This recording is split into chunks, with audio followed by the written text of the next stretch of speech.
The European External Action Service, also known as European Action Service, is a European Union department that was established following the entry into force of the Treaty of Lisbon on 1 December 2009.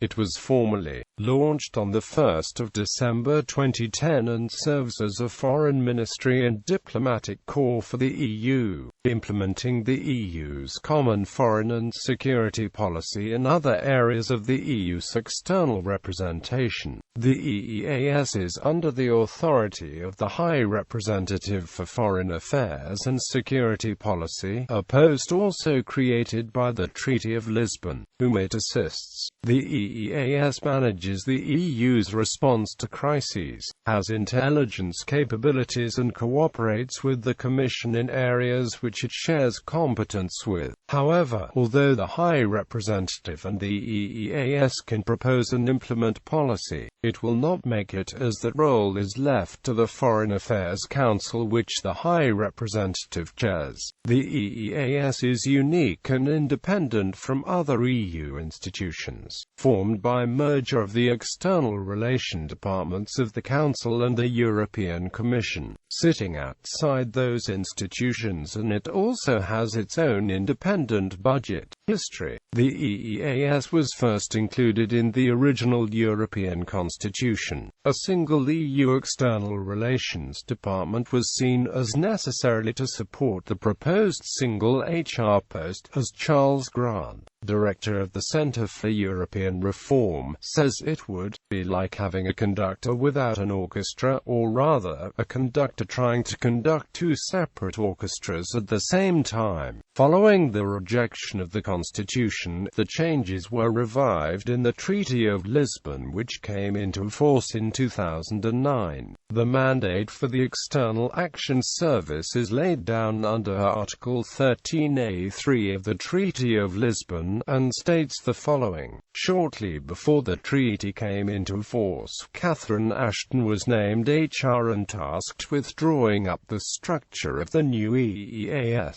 Following the 2010 Haiti earthquake, Ashton chaired a meeting of the foreign policy actors across the Commission, Council and Member States to give a coordinated response to the disaster, although she refused to describe it as the first act of the External Action Service. Ashton did stress that it was the first time that such a coordination between all the various EU foreign policy actors had been accomplished before. Throughout the first half of 2010, Ashton fought for agreement between the Council, Parliament and the Commission as to the future shape of the EEAS. The Commission wanted to retain as many of its existing competencies as possible, while Parliament fought to gain as much oversight over the EEAS as possible by demanding scrutiny of appointments and budgets. Parliament removed the last hurdle to the plan on 8 July, when MEPs approved the service by 549 votes for and 78 against, with 17 abstentions. The Council approved the transfer of departments to the EEAS on 20 July. Until the EEAS became operational, Ashton was only being supported by around 30 people on a floor of the Parliament building. The EEAS was formally launched at the Commission headquarters in a low-key event on 1 December 2010. Organization. For organization of the executive offices, see senior posts below. The EEAS manages general foreign relations, security and defense policies and controls the Situation Center. However, although the HR and the EEAS can prepare initiatives, Member States make the final policy decisions, and the Commission also plays a part in technical implementation. The HR must report to the European Parliament. The EEAS would have desks dedicated to all the countries and regional organizations in the world, and specialized units for democracy, human rights and defense. The EEAS has 6 geographical departments headed by a managing director. The departments divide the world into 1. Africa, 2. Asia, 3. Americas, 4. The Middle East and Southern Neighborhood, 5. Russia, the Eastern Neighborhood and the Western Balkans, and 6. Global and multilateral affairs.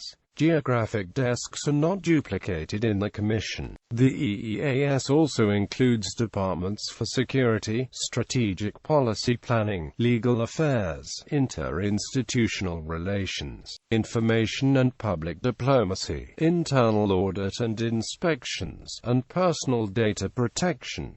Departments transferred. Parts of the following departments have been transferred from the Commission Council to the External Action Service. The Policy Unit, Directorate General E. Officials of the General Secretariat of the Council on Secondment are European Union Special Representatives and ESDP Missions. Directorate General. For External Relations. External Service. Directorate General for Development. Staff is drawn from the Commission and Council and from the Member States as diplomatic services, seconded temporarily. The HR appoints his or her own staff directly. There were no national quotas for the initial 1,100 staff members and a minimum of 33% was to be from Member States. The rest are permanent officials drawn from the European Commission and the Secretariat General of the Council of the European Union. This is in part due to need to establish a common diplomatic culture, which is also what has prompted calls for a European Diplomatic Academy. On the 1st of January 2011, the first staff were permanently transferred to the EEAS.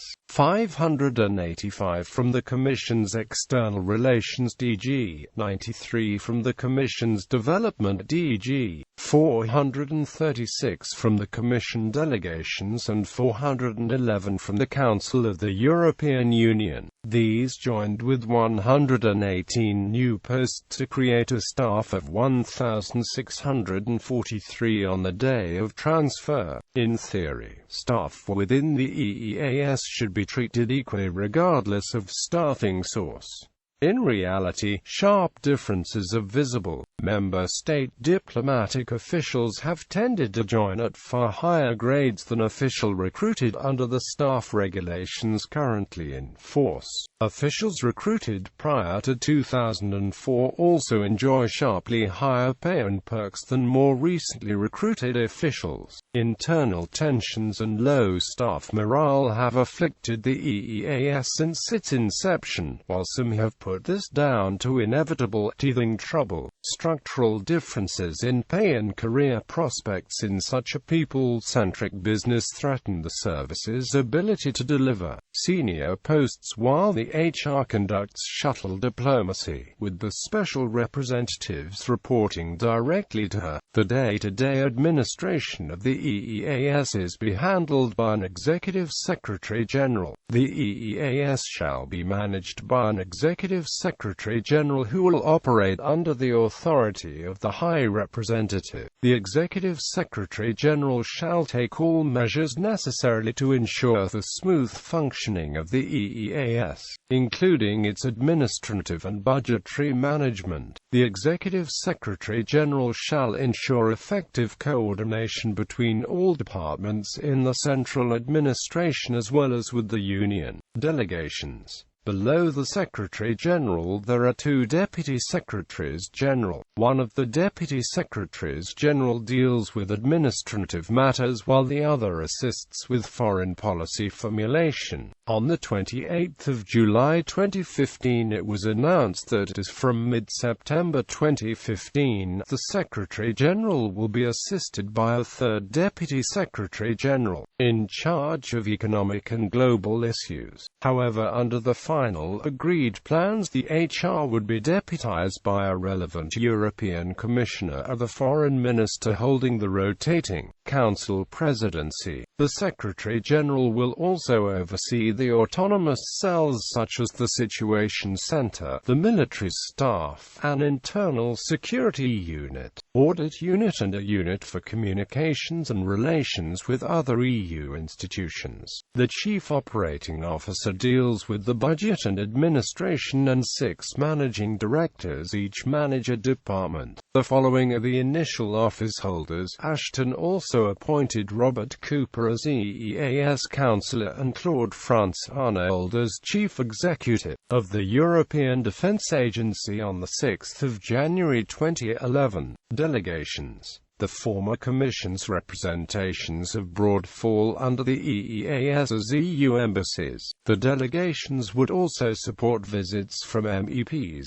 Delegation heads would have hearings in Parliament, and they are at the disposal of Parliament for questions concerning the country they dealt with. There are EU delegations in nearly every UN member state, and each head of delegation is the EU ambassador. On 1 January 2010, all former European Commission delegations were renamed European Union delegations and were gradually upgraded into embassy-type missions that employ greater powers than the regular delegations. These upgraded delegations have taken on the role previously carried out by the national embassies of the member state holding the rotating presidency of the Council of the European Union, and merged with the independent council delegations around the world. Through this, the EU delegations take on the role of coordinating national embassies and speaking for the EU as a whole, not just the Commission. The first delegation to be upgraded was the one in Washington, D.C. The new joint ambassador was João Vale de Almeida, who outlined his new powers as speaking for both the Commission and Council presidents and member states. He would be in charge where there was a common position, but otherwise, on bilateral matters, he would not take over from national ambassadors. All delegations are expected to be converted by the end of 2010.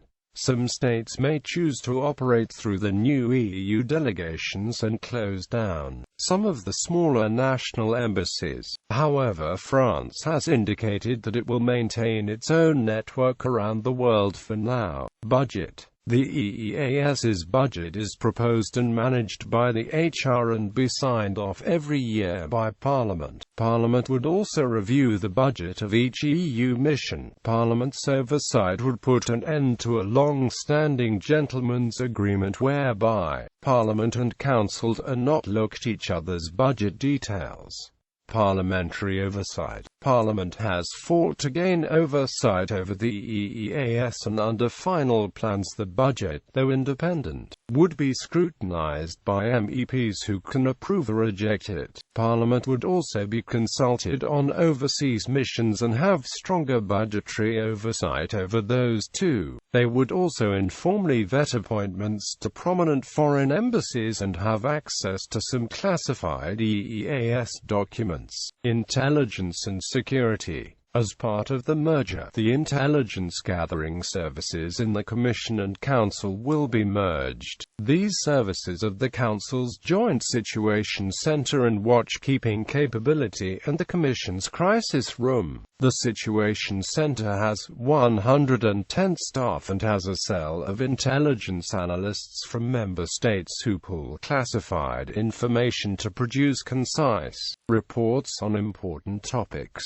It also runs a 24/7 alert desk based on public sources, which then updates EU diplomats via SMS on current events. The watchkeeping capability is composed of 12 police and military officers who gather news from the EU's overseas missions. The Commission's Crisis Room is run by 6 Commission officials who run a restricted website reporting breaking news on the 118 active conflicts in the world based on open sources and news from EU embassies. It uses scientific tools including statistical analysis and software which scans global TV broadcasts for names and keywords. words. Details on the plans for the new merged intelligence service are still sketchy as of early 2010, but it will not run undercover operations along the lines of national intelligence agencies, despite proposals from Belgium and Austria after the 2004 Madrid train bombings. The Situation Center and Crisis Room would be merged and headed by the hour. It would be located near the HR's office, headed by a Director General with a staff of around 160 people and a budget of 10 to 20 million euro a year. It would have IT experts, scientists, tacticians and seconded intelligence operatives. It would send people into crisis zones to gather information and have 24/7 hotlines to EU delegations around the world. It would give the HR an immediate and powerful asset in an emergency without having to go via the Council's Political and Security Committee first. However, it is unclear if the Council's clearinghouse would be merged into the EEAS along with these other bodies. Meanwhile, Ashton appointed a Polish security operative to head a working group designing the security architecture of the EEAS, particularly the physical security of the EEAS building and its communication network with its embassies. It is seen as particularly important due to the EEAS handling sensitive, as discussed above, amid espionage concerns from China and Russia. In September 2010, job adverts went out to EU institutions and national embassies for 3 junior posts at the EEAS.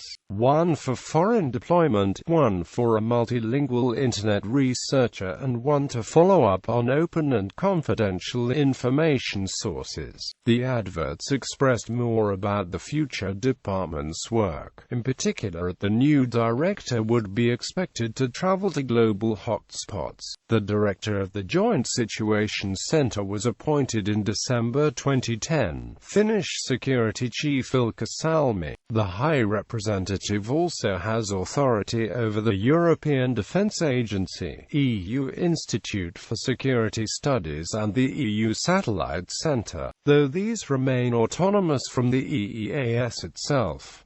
Commission's responsibilities. The European Commission managed to retain control over its competencies in aid, development, energy and enlargement. This gives the relevant commissioners the lead in those areas and deputize for the HR when necessary. Although the service will have cells for the Commission's areas, decisions will have to be made jointly by the HR and the College of Commissioners. However, Ashton's draft plan for the EEAS included proposals for the EEAS to take responsibility for neighborhood policy and international development, at least. Under a compromise with the Commission, it was agreed development would be split, with the EEAS taking on 3 of the 5 planning cycles from the Commission. How this division of labor will work in practice only began being tested in 2012 as the 2014 to 2020 programming exercise began. The following directorates general and commissioners are not being merged, and decisions in these areas require approval from the College of Commissioners. Europaid Development and Cooperation, Commissioner for International Cooperation, Humanitarian Aid and Crisis Response. DG Enlargement, Commissioner for Enlargement.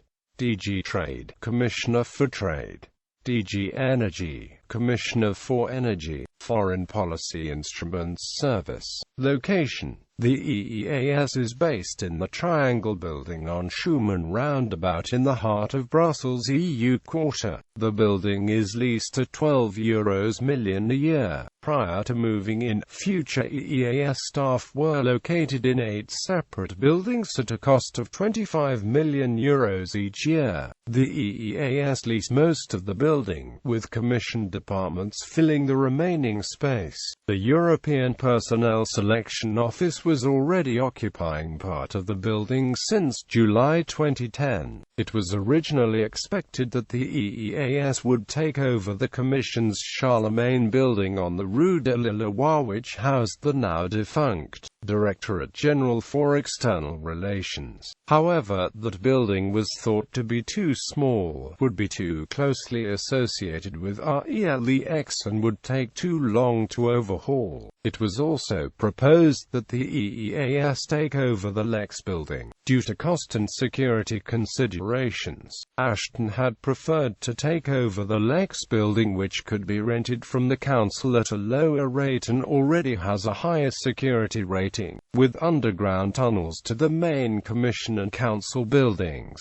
However, in order to take over the building, the council staff would have to be willing to leave, and the council's budget increased so they could find new accommodation. Due to the staff in Lex unwilling to move, the Triangle building was chosen by Ashton in October 2010.